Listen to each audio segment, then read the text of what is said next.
할렐루야. 우리 주님의 은혜와 평안이 여러분의 삶 가운데 늘 함께 하시기를 주님의 이름으로 축복합니다.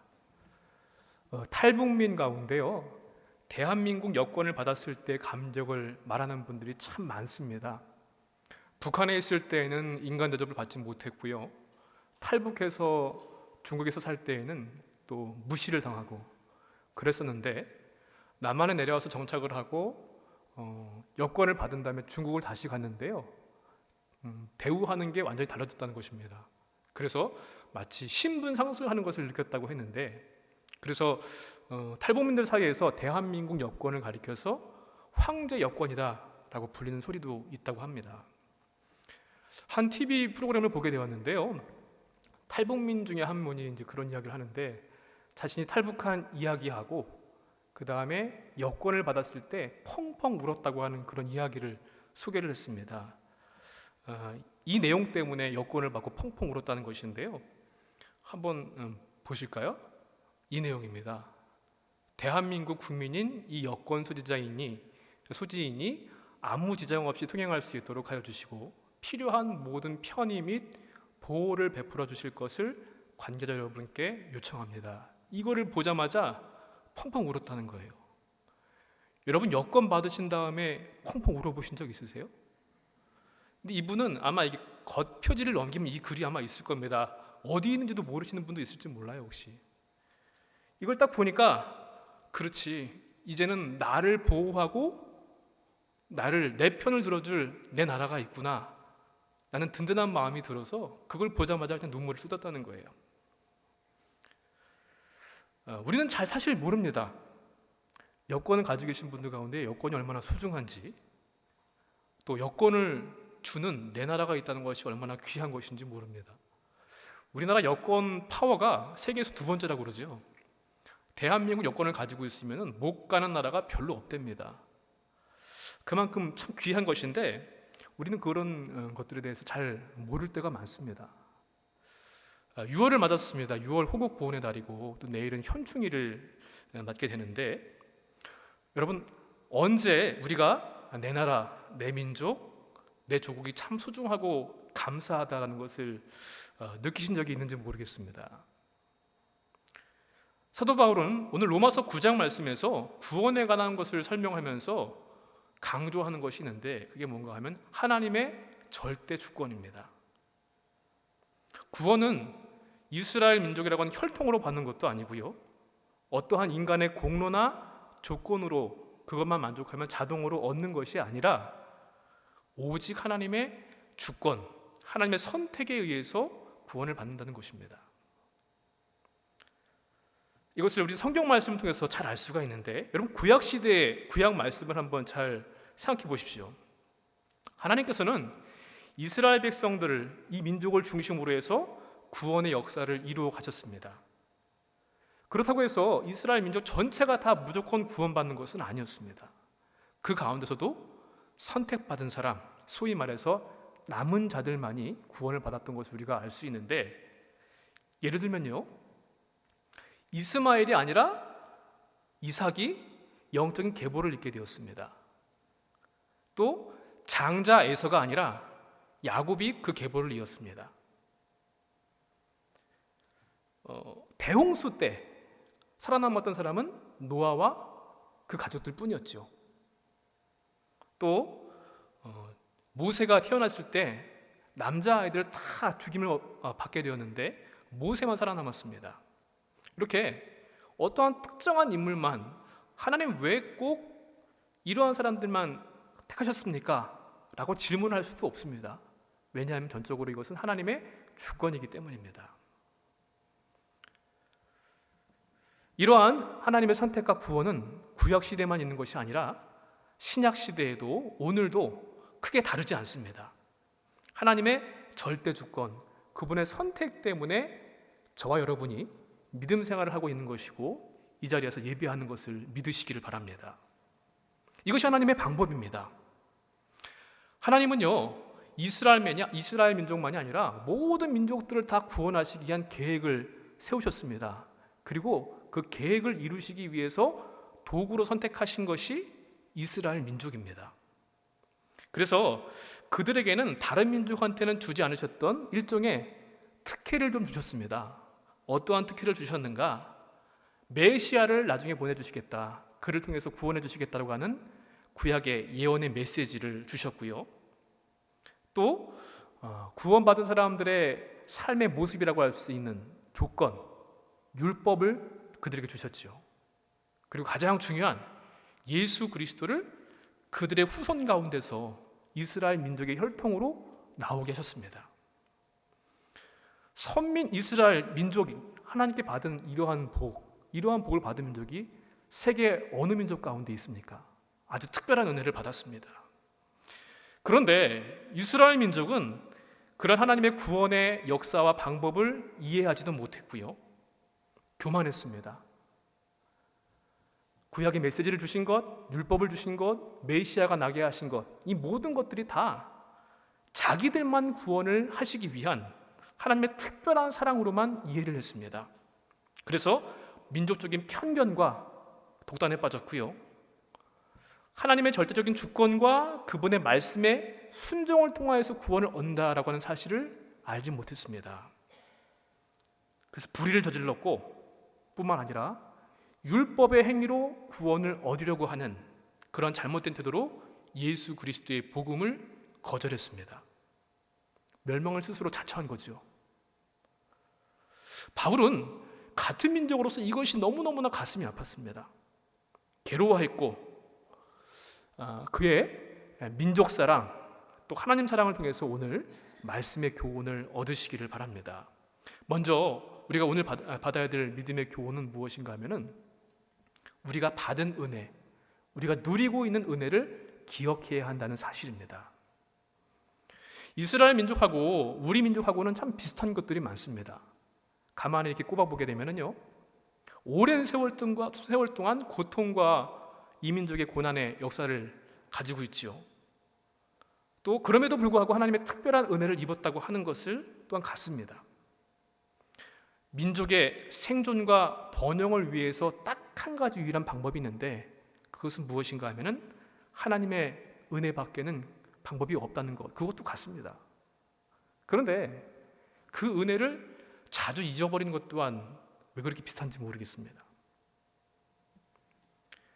워싱턴 DC에는요 한국전쟁 참전 용사 기념공원이 있습니다. 그 가운데 추모의 벽에 새겨져 있는 문구입니다. 영어로 free라고 하는 단어는요 자유라는 뜻도 있지만 공짜라고 하는 뜻도 있습니다. 그래서 그 중의적인 의미를 가지고서 자유는 공짜가 아니다, 자유는 거저 주어지는 것이 아니다라고 하는 이 문구를 갖다가 거기에 새겨 넣었는데요, 한국전쟁에 참여해서 수많은 사람들이 목숨을 잃고 피를 흘리고 희생하고 헌신했기 때문에 지금의 자유를 누리고 있다, 그것을 잊지 말자고 하는 그런 의미입니다. 우리가 삶을 살아가면서 잊지 말아야 할 것들이 있습니다. 인간의 지켜야 할 마땅한 도리, 또 내가 받은 은혜, 누리는 자유, 또 그런 것들을 결코 잊지 말아야 되겠죠. 조국의 은혜를 잊어버리게 되면 매국노가 될 수 있습니다. 부모님의 은혜를 잊어버리게 되면 불효자식이 될 수밖에 없죠. 하물며 하나님의 선택을 받고 예수 그리스도를 통하여서 구원함을 얻게 된 우리가 그 은혜들을 잊는다고 한다면 그것은 곧 멸망이고 파멸일 것입니다. 성경을 보게 되면 이렇게 잊지 말아야 될 것을 잊어버림으로 인해서 비극적인 사건들을 기록해 놓은 것들이 참 많습니다. 아담과 하와는요 하나님을 잊어버렸습니다. 하나님 같이 되려고 했다가 죄를 짓고 에덴 동산에서 쫓겨나게 됩니다. 신할 평원에 있었던 그의 후손들은요 전능하신 하나님을 잊어버리고 우리 스스로 한번 높아져 보자, 저 하늘 꼭대기까지, 그러면서 그 하나님의 영역에 도전을 했다가 뿔뿔이 다 흩어지게 됐습니다. 이후에도 이스라엘 백성들은 끊임없이 잊을만 하면 하나님의 은혜를 잊어버리고 잘못을 저지르고 하는 일들을 반복했습니다. 그것이 바로 400년 동안의 애굽의 종살이였고요, 또 광야 생활이었고 포로 생활이었습니다. 때때로 하나님께서 이런 어려움을 주시는 것은 그들이 은혜를 잊어버리기 때문에 그것을 기억하게 하시기 위한 하나님의 또 다른 은혜의 방편인 줄로 믿습니다. 생물학자들에 의하면요, 물고기의 기억력이 몇 초쯤 될까요? 3초라고 합니다. 물고기의 기억력이. 내가 너무너무나 좋아하는 먹이가 있습니다. 그래서 그것을 덥석 물었다가 죽을 뻔했어요. 운이 좋게 이렇게 살게 되었는데, 그랬으면 다음에 먹으면 안 되잖아요. 그런데 1초, 2초, 3초 되면 그걸 또 문다는 거예요. 만약에 물고기 기억력이 조금만 더 길다고 하면은 강태공들이 참 슬퍼할 겁니다. 여러분, 우리가 잊지 말아야 될 여러 가지 것들 가운데 하나님의 은혜를 잊지 말아야 될 줄로 믿습니다. 우리 4절과 5절의 말씀을 다시 같이 한번 읽어보겠습니다. 그들은 이스라엘 사람이라 그들에게는 양자됨과 영광과 언약들과 율법을 세우신 것과 예배와 약속들이 있고 조상들도 그들의 것이요 육신으로 하면 그리스도가 그들에게서 나셨으니 그는 만물 위에 계셔서 세세의 찬양을 받으실 하나님이시니라. 아멘. 이게 이스라엘 백성들이 받았던 특혜였거든요. 한번 볼까요? 양자가 되었습니다. 혈통적으로는 친자는 아니지만 법적으로는 아들이 되었기 때문에 재산, 아버지의 것들이 다 내 것이 됩니다. 하나님께서 이스라엘 백성들을 친히 택하여 주셔가지고 하나님의 양자로 삼으셨다는 것입니다. 또 영광이라고 했습니다. 하나님의 영광, 하나님께서 임재하시는 영광입니다. 먼저 찾아가도 시원찮은데 하나님께서 먼저 이스라엘 백성들을 찾아오신 것입니다. 그들 가운데 계십니다. 또 언약들과 율법을 세우셨다고 했습니다. 하나님께서는 이스라엘 백성들과 언약들을 세우십니다. 아브라함 언약, 모세 언약, 다윗과 맺으신 언약, 여러 가지 새 언약들, 궁극적으로는 예수 그리스도를 통하신 구원의 언약까지 맺으셨습니다. 어느 민족보다도 하나님의 뜻이 무엇인가 하는 것을 잘 알 수 있는 그러한 특권을 누리게 되었습니다. 또한 예배의 특권도 있습니다. 하나님께서는 특정한 장소, 물론 어디든지 계시지만 특정한 장소를 지정해 주시고 성막을 지어라. 성전에서, 성막에서 내가 너희를 만나주겠다 라고 말씀하십니다. 예배할 수 있도록. 여러분, 예배가 특권이라는 것을 우리는 자주 잊고 살 때가 많지요. 의무입니까? 부담입니까? 특권입니까? 성경이 말씀하는 예배는요, 특권입니다. 또한 율법을 주셨습니다. 이 율법대로 살면 복되고 형통한다라는 것을 주셨는데, 율법대로 하면 여기에 집중하는 것이 아니라 율법대로 하지 않으면 자꾸 우리는 행동을 하게 됩니다. 또한 믿음의 조상들을 주셨습니다. 아브라함과 이삭과 야곱과 모세, 또 수많은 사람들이 있죠. 그들이 다 믿음의 조상들입니다. 그들을 통한 자랑스러운 신앙의 역사와 전통이 이스라엘 민족한테는 있습니다. 마지막으로 예수 그리스도를 이스라엘 민족, 유대인으로 보내셨습니다. 가장 중요한 하나님의 아들, 그분을. 이것만 해도 어마어마한 특권 아닙니까? 저는 한국 사람으로서 예수님이 한국 사람으로 태어났으면 얼마나 좋았을까 하는 생각도 해봅니다. 그런데도 자주 잊어버리니까요, 하나님께서는 성경을 통해서 기억하라, 기억하라 자꾸 이 말씀을 하십니다. 자카르라고 하는 말인데요, 구약성경 보니까 200번이 넘게 이 말씀을 기록하고 있다고 합니다. 너희가 어떤 존재인지, 하나님께서 베푸신 은혜가 어떠한 것인지 그것을 결코 잊지 말고 기억하라는 말씀을 주셨습니다. 요단강을 건넌 이후에도 12기둥을 세우게 하셨지요. 애굽 광야, 바벨론 포로 생활, 어려움을 주신 것들 다 잊지 않게 하시기 위한 하나님의 은혜였습니다. 우리는 가난한 때에도요, 풍요 가운데 있을 때에도 모든 실패의 자리에서만이 아니라 번성해서 풍부하게 된 그때에도 누가 세워주셨고 누가 여기까지 인도해 주셨는지를, 그 은혜를 기억해야만 합니다. 그런데 이스라엘 백성들만 이러한 특권을 받은 것이 아닙니다. 저와 여러분도 그 특권을 받았고 누리고 있습니다. 하나님의 절대적인 주권과 선택이 있었기 때문에 우리가 믿음 생활을 하는 것이지요. 지금도요, 우리가 복음을 전하고 하나님의 주권적인 선택의 메시지를 전해도 이것이 믿어지지 않아서 거부한 사람들이 얼마나 많이 있습니까?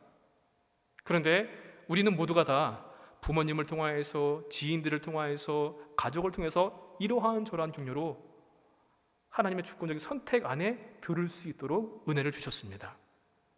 복음을 들었습니다. 예수 그리스도를 믿고 구원받은 하나님의 백성이 되었습니다. 그분의 보혈의 값으로 우리를 참 자유하게 하셨습니다. 아까 거기서 그 추모의 벽 안에서 자유는 공짜가 아니다라고 했는데, 공짜가 아니죠.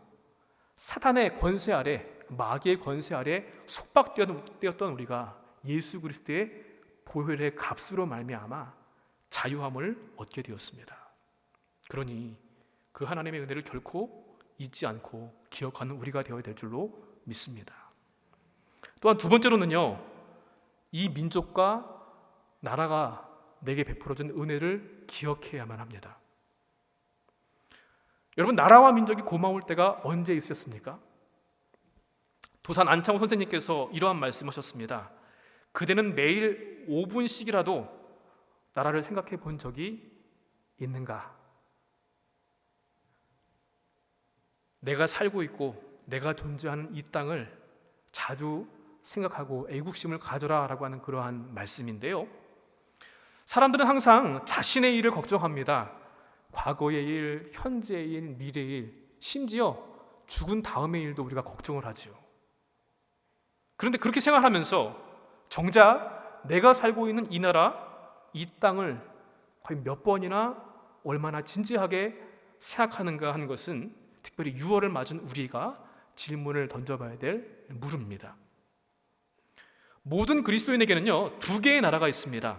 하나는 내 나라, 내가 또 우리 부모님이, 조상들이 살고 또 태어나고 살아오신 이 땅입니다. 이 땅 국가, 대한민국입니다. 다른 하나는 영적인 나라, 하나님의 나라입니다. 이 자리에 있는 우리 모두는 그래서 대한민국 국민이자 하나님 나라의 시민권자입니다. 그리스도교회는 국경이 없지만 그리스도인에게는 국경이 있다는 말이 있습니다. 예수님의 사랑은요, 물론 민족과 열방, 그것들을 초월합니다. 하지만 신앙인은 민족과 나라라는 경계가 있습니다. 우리는 한계가 있어요. 그래서 내 나라, 내 민족, 여기에서 내가 자연스럽게 사랑할 수 있는 최대치를 섬길 수 있고 사랑할 수 있다는 것입니다. 그래서 그런지 하나님께서는 민족 단위로 역사를 이루어 가셨던 것을 우리가 볼 수 있습니다. 구약 이스라엘의 역사가 그렇고요, 우리 한국 교회사를 보게 되면 그것을 분명히 알 수 있습니다. 물론 너희는 먼저 그의 나라와 그의 의를 구하라 라는 말씀과 같이 우리가 추구해야 될 것은 하나님의 나라입니다마는 이 땅의 나라도 결코 소홀히 할 수 없습니다. 왜냐하면 나라가 온전하고 건강해야 내 신앙도 지킬 수 있기 때문입니다. 예전에 사도 바울이 전도했던 선교지 터키를 갔던 적이 있습니다.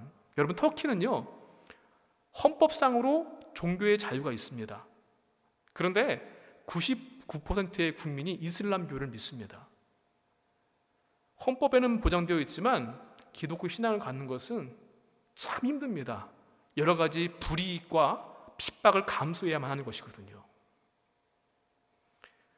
바울이 목숨 걸고 선교했던 그 지역이, 소아시아 7교회가 있던 그 지역이 지금은 신앙생활도 하기 어려운 땅이 되어버렸습니다. 또 특히 우크라이나 전쟁이 지금 100일이 넘어섰다고 하는데 뉴스를 보면서 나라가 있어야지 나도 온전할 수 있구나 라는 것을 아주 뼈저리게 볼 수 있습니다. 우리는 그리스도인으로서 민족과 나라를 사랑해야 하는데 그냥 편협한 민족주의, 국수주의를 말하려고 하는 것이 아닙니다. 우리가 어떻게 그리스도인으로서 이 나라와 이 민족을 사랑할 수 있을까요? 일본의 양심을 깨운 시대의 선구자로 불리는 사람이 있습니다. 철저한 십자가 신앙을 강조했고요, 참된 신앙의 근거, 그것은 바로 성경이다라고 이야기했던 일본의 기독교 사상가 우찌무라 간조라는 분이 있습니다. 이분의 묘비에는요 이러한 글이 새겨져 있습니다. 나는 일본의 나이다. 일본은 그리스도의 일본이다. 그리고 모든 것은 하나님의 것이다 라고 하는 문구가 새겨져 있습니다. 결론으로 우리가 이야기할 수 있는 것이 무엇인가 하면 하나님을 사랑하는 사람은 자기 민족, 자기 나라도 사랑한다는 것입니다. 성경의 위대한 위인들도요 하나같이 자기 민족과 조국을 사랑했던 그런 사람들이었습니다. 모세는요 민족 구원을 위해서 왕자의 신분을 벗어버렸습니다. 에스더는 죽을 각오를 하고 민족을 구원하기 위해서 금식하며 왕 앞으로 나아갔습니다. 오늘 본문의 사도 바울은 내 동포를 위해서라고 한다면 내가 그리스도의 저주를 받아도 좋다. 우리 주님 예수님께서는요 조국 이스라엘을 위해서 눈물을 흘리면서 기도하셨던 것을 우리는 성경을 통해서 볼 수 있습니다. 걱정, 근심이 없었던 때가 없었던 것 같습니다.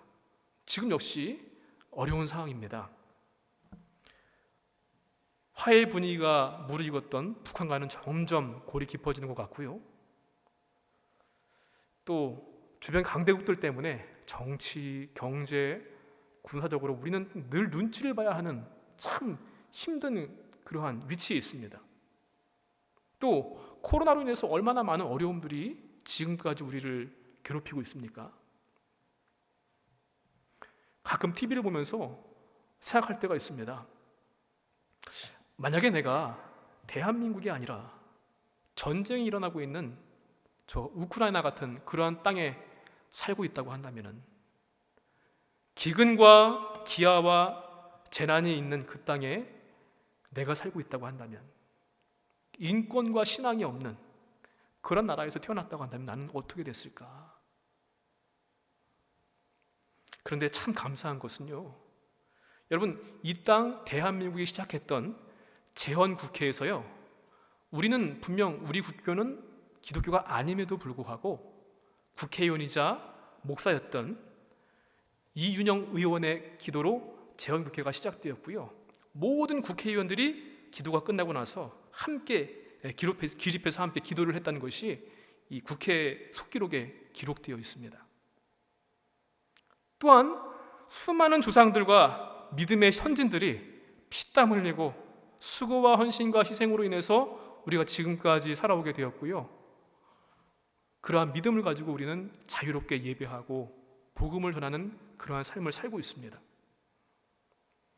신명기 7장 8절 이하에 하나님께서 말씀하십니다. 너희가 대단한 존재들이어서 숫자가 많아서 택한 것이 아니다. 무궁한 사랑으로 너희를 택해 주신 하나님을 기억하라 라고 말씀했습니다. 우리는 대한민국 국민이고 대한민국은 예수 그리스도께 속하였습니다. 그리고 나도 대한민국도 하나님의 것입니다.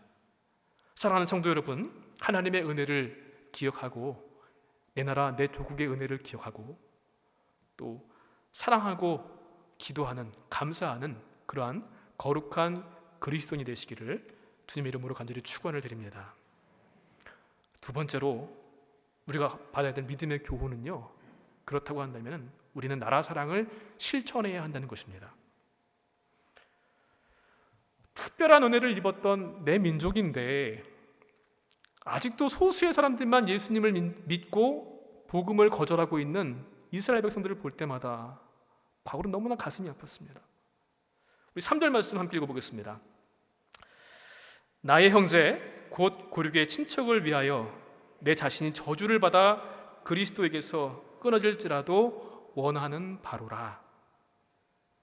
바울은 이방인의 사도를 부름받았지만요 그러나 그의 마음속에는 항상 자기 민족을 향한 그런 마음도 변치 않고 있었습니다. 그래서 이방 지역에 가서 복음을 전할 때 가장 먼저 어디를 갑니까? 유대인들이 모여있는 회당을 찾아갔습니다. 그리고 복음을 전했습니다. 다른 누구도 아닌 유대인들이 핍박을 그렇게 많이 가하고 어렵게 하고 힘들게 했지만 복음 전하기를 멈추지 않았습니다. 내 민족이기 때문에, 내 고륙, 친척, 친구, 형제가 구원받기 위해서. 어느 정도였는가 하면은 차라리 내가 죽을지언정 예수님께 저주를 받더라도 내 민족이 구원을 얻는다고 한다면은 나는 그것을 하겠다는 것입니다. 믿지 않는 내 민족을 구원하기 위해서라고 한다면은 목숨을 내놓을 수 있을까요? 여러분, 내 나라 대한민국을 위해서, 우리 동족 북한 백성들을 위해서 내가 목숨을 내놓고 기도할 수 있을까요? 그런데 사실 남을 위해서 희생하는 것이 복음의 메시지 아닙니까? 예수님께서 당신의 목숨을 내어주시고 우리를 구원하신 그 사랑이 복음의 메시지입니다. 사도 바울은 하나님께서 자기를 유대인으로 태어나게 하셨기 때문에 그 유대인을 사랑을 했고요, 유대인을 사랑하는 그 사랑을 가지고 이방의 사랑을 전하면서 복음을 증거했습니다. 우리는 어떻게 그리스도인으로서 이 나라 사랑을 실천할 수 있을까요? 왜 여러분을 대한민국 국민으로 태어나게 하셨을까요? 기도로 나라 사랑을 실천할 수 있는 우리가 되시길 바랍니다. 1절에서 바울은 이렇게 말합니다. 이것은 참말이지 거짓말이 아닙니다. 참말이라고 강조했습니다. 알레테이아라는 말인데 진리라는 말입니다. 단순한 고백 차원이 아니라 맹세의 의미도 있습니다. 내가 내 민족 구원을 위해서 기도하고 목숨까지 버릴 각오가 되고 있는 것은 거짓말이 아닙니다. 내 고백이고 결단이고 그것을 지금 말하고 있는 것입니다. 동족의 핍박을 당하면서도 자기 민족을 끝까지 사랑하면서 기도했던 아브라함, 모세, 바울은 바로 하나님 아버지의 그 마음을 알고 그 마음을 품은 사람들이었습니다.